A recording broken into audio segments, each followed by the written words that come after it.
محمود آنکھیں پھاڑے یہ منظر دیکھ رہا تھا اور پھر لمحوں میں وہ سب کچھ ہو گیا جو انتہائی خوفناک تھا۔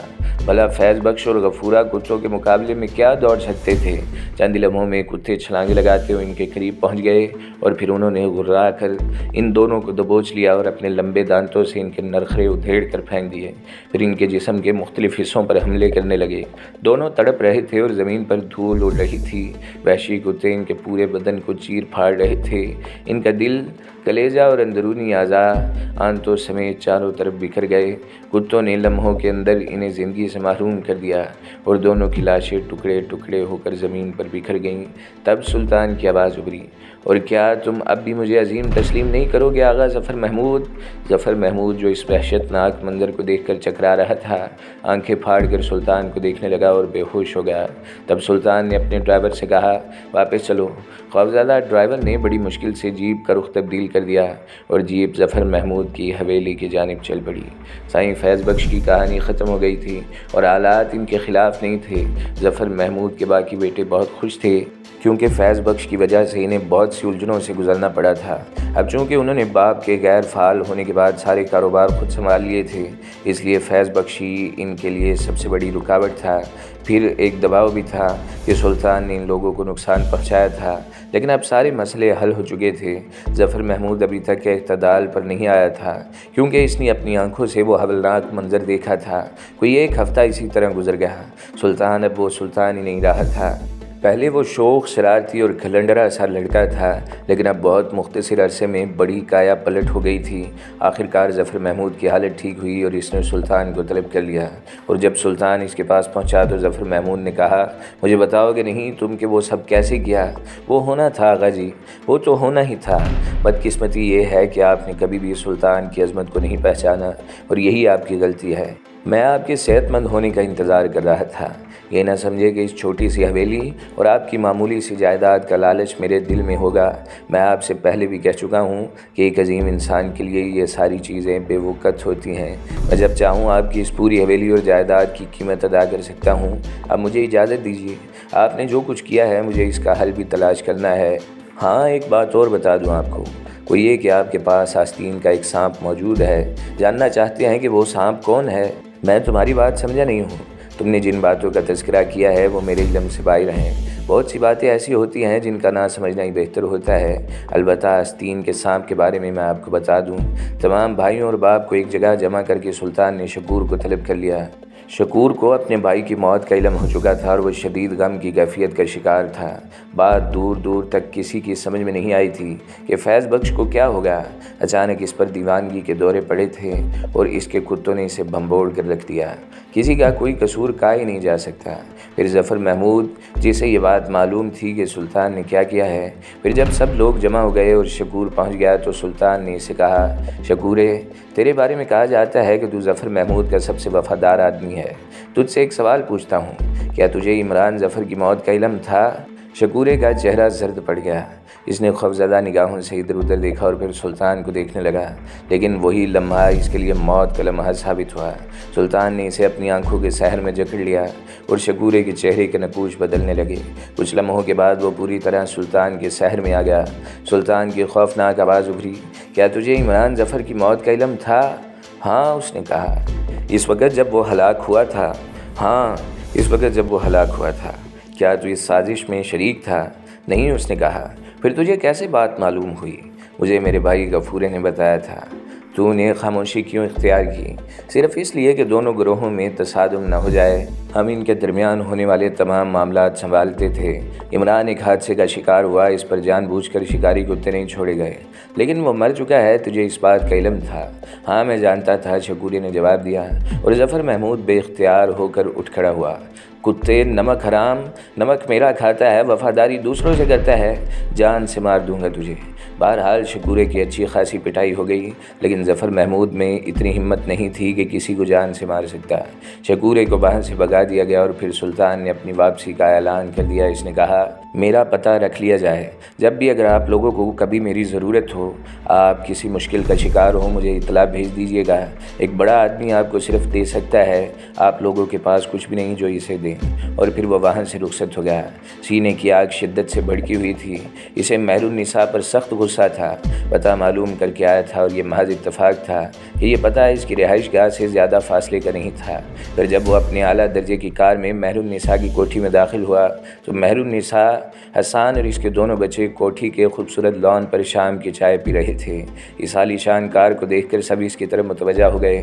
پھر ایک انتہائی خوبصورت سوٹ میں ملبوس نوجوان کو کار سے اترتے دیکھ کر مہر النساء اور حسان کو عجیب سا احساس ہوا۔ یہ شاندار جوان کچھ شناسا چہرے کا مالک تھا۔ سلطان مسکراتا ہوا اس جانب بڑھا اور ان کے قریب پہنچ گیا۔ دونوں نے کھڑے ہو کر اس کا استقبال کیا۔ اچانک ہی مہر النساء کے ذہن کو شدید جھٹکا لگا۔ اب اس نے سلطان کو پہچان لیا تھا۔ اس کے منہ سے بے اختیار نکل گیا، سلطان؟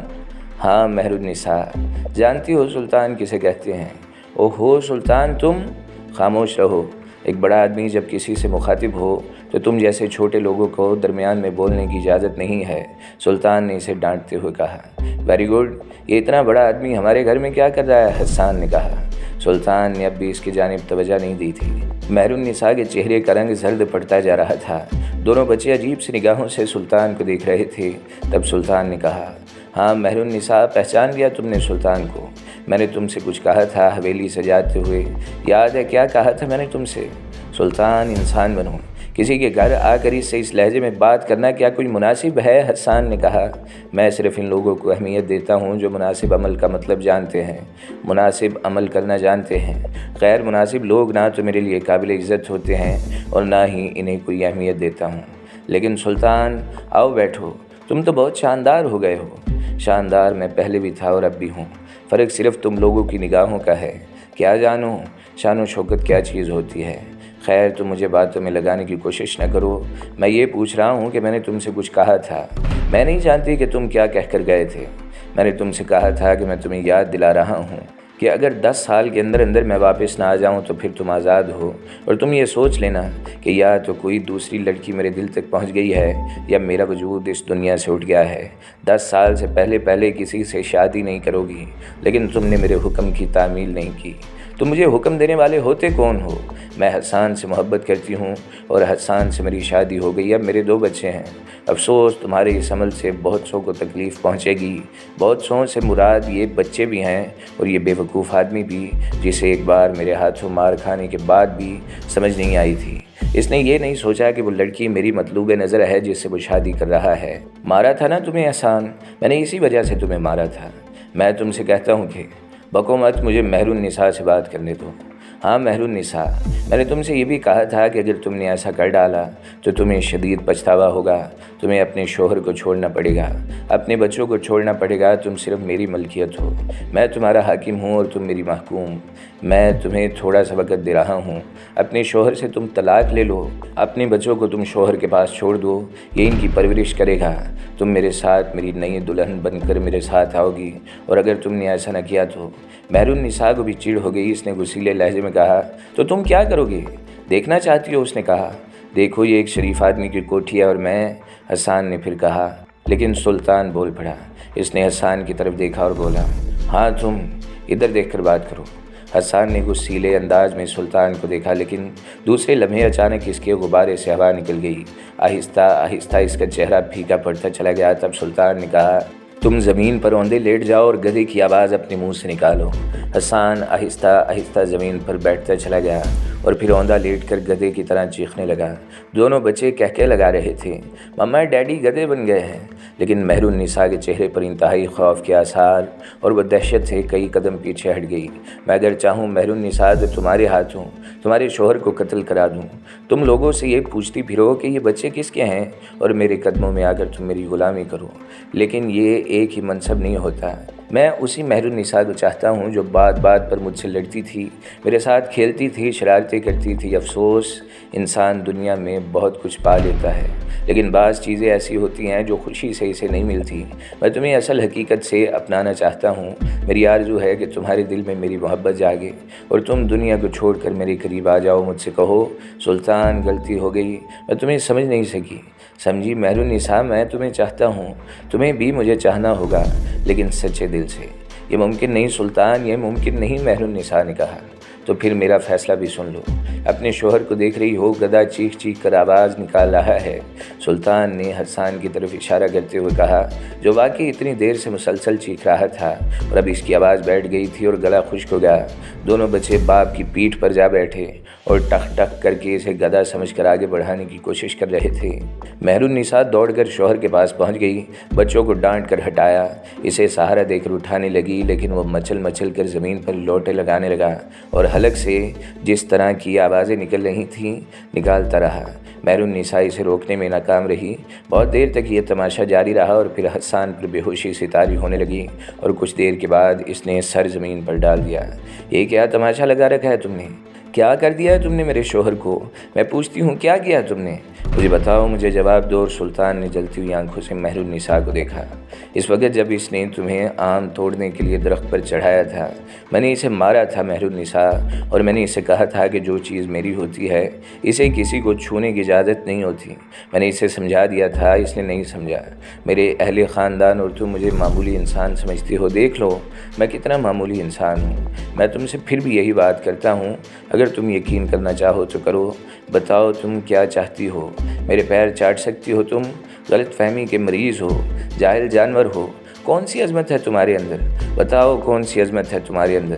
کیا عظمت ہے؟ ایک گھٹیا آدمی ہو تم، مہر النساء نے کہا۔ مہر النساء، دیکھو میں کتنا گھٹیا آدمی ہوں۔ یہ کہہ کر وہ ایک کرسی پر بیٹھ گیا اور اپنے جوتوں کے فیتے کھولنے لگا۔ پھر اس نے مہر النساء کی طرف دیکھا اور آہستہ سے بولا، یہ میرے پاؤں ہیں، وہ تمہارا چہرہ اور اس کے اندر تمہاری زبان۔ آؤ ذرا میرے پاؤں چاٹو۔ مہر النساء نے نفرت بھری آنکھوں سے اسے دیکھا اور اس نے اپنی آنکھیں مہر النساء کی آنکھوں میں گاڑ دیں۔ اس کے ہونٹ خشک ہو گئے، لیکن ذہن مہر النساء کے ذہن کو کنٹرول کرنے میں لگ رہا اور کہہ رہا تھا، تمہارے حواس کا ایک حصہ جاگتا رہے گا، دوسرا سو جائے گا۔ جاگنے والا حصہ تمہیں یہ احساس دلائے گا کہ تم کیا کر رہی ہو، اور سو جانے والا حصہ تم سے میرے حکم کی تعمیل کرائے گا۔ زمین پر بیٹھ جاؤ۔ مہر النساء نے ایک بار پھر اپنے اندر نفرت کی لہریں محسوس کیں اور اس کے بعد وہ جھکتی چلی گئی۔ پھر ہاتھوں پیروں کے بل چلتی ہوئی اس کے پاس آئی اور اپنی زبان اس کے پاؤں کے ساتھ ہٹا لی۔ سلطان نے دونوں پاؤں پیچھے ہٹا لیے۔ بس اتنا کافی ہے، تم دیکھ رہی ہو، جان رہی ہو کہ تم کیا کر رہی ہو، لیکن تم وہ سب کچھ کرنے پر مجبور ہو۔ اب یہ الگ بات ہے کہ میں تمہیں وہ مقام نہیں دینا چاہتا۔ آنے والی رات میں تم میرے شانوں سے شانہ ملا کر کھڑا ہونے والوں میں ہوگی، اور یہ سوچ کر میں تمہیں شرمندہ نہیں ہونے دوں گا کہ میرے حکم پر تم میرے پاؤں چاٹنے پر مجبور ہو گئی تھی۔ چنانچہ سیدھی کھڑی ہو جاؤ، میں تمہارے ذہن کو اپنی گرفت سے آزاد کرتا ہوں۔ مہر النساء ایک دم سے ہوش میں آ گئی۔ اسے شدید حیرت تھی کہ اسے کیا ہو گیا تھا۔ بہرحال تھوڑی دیر بعد یہ مرحلہ بھی ٹل گیا تھا۔